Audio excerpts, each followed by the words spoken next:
Welcome back, episode 7. We are over halfway through our 13 show series run. Time is flying by. This week we're going to have a look at Grand Theft Auto 5 and my thoughts, my likes, my dislikes, and honestly, my likes is a massive list. This is an incredible game, and I think the fact that it made $1 billion in 3 days of sale, kind of a testament to that. It is an incredible game, and there's so much that I like about it. There's a couple of little things, however, which are getting me a little bit down. Namely, so far I finished the story in about 2 days. That's a lot of side missions. I was about 83% done when I finished the story. But now that I am finished the story, I have no way to make any money. I'm very dried up. There's big payout toward the end, as you'd expect. The very last mission, massive payout. You're thieves, so you're going to steal a big amount of money for your last go.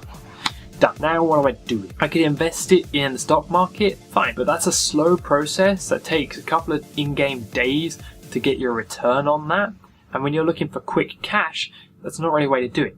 And the ways that you can make quick cash, you're getting 2, 3, 4 grand at a time. It's not big payouts, which say I want to buy a 240 grand car for something, no way to turn that around quickly. You can buy property, yes, spend 20, 30, 40 million on property, and then get 10 grand back a week. Not a good income. And a week is 168 minutes in-game playtime. You have to play 168 minutes to get 1 week's worth of property income. And it's not a big return. You'd be better off just saving your money from the last heist and spending that as and when you need it. It would last longer than investing it in property. I'm hoping that the multiplayer has some way of feeding cash back into your single player characters. We'll have to wait and see.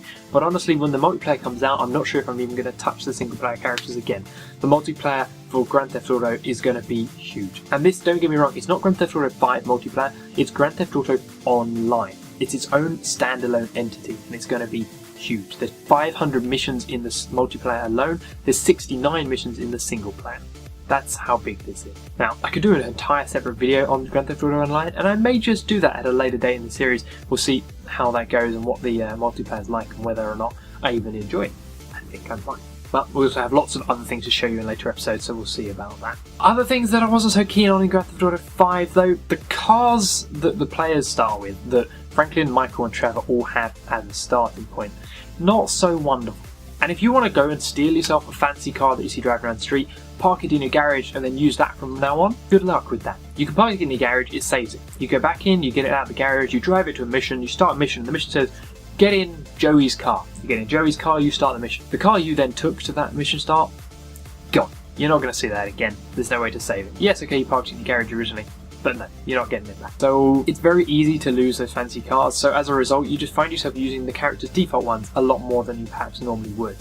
And as a result, I found myself playing more Michael and more Franklin than I did Trevor at all, simply because I prefer driving their cars to and from objectives and in the missions, because they have much nicer cars than Trevor, because Trevor's car just doesn't operate well. Outside of that, there's a lot of great things in this game. There's a lot of hidden Easter eggs, there's a lot of things I still haven't seen. The radio stations are amazing. There's 17 of them, all of which have different DJs, different hosts, and a great track list of different songs.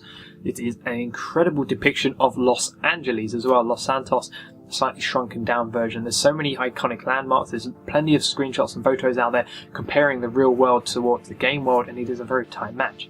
I'm a big fan of Los Angeles, I've been there a couple of times, I love the place, so as a result it felt not quite homely, but it felt very, very nice. It did have that Los Angeles feel to it, but I'm kind of missing being back in England.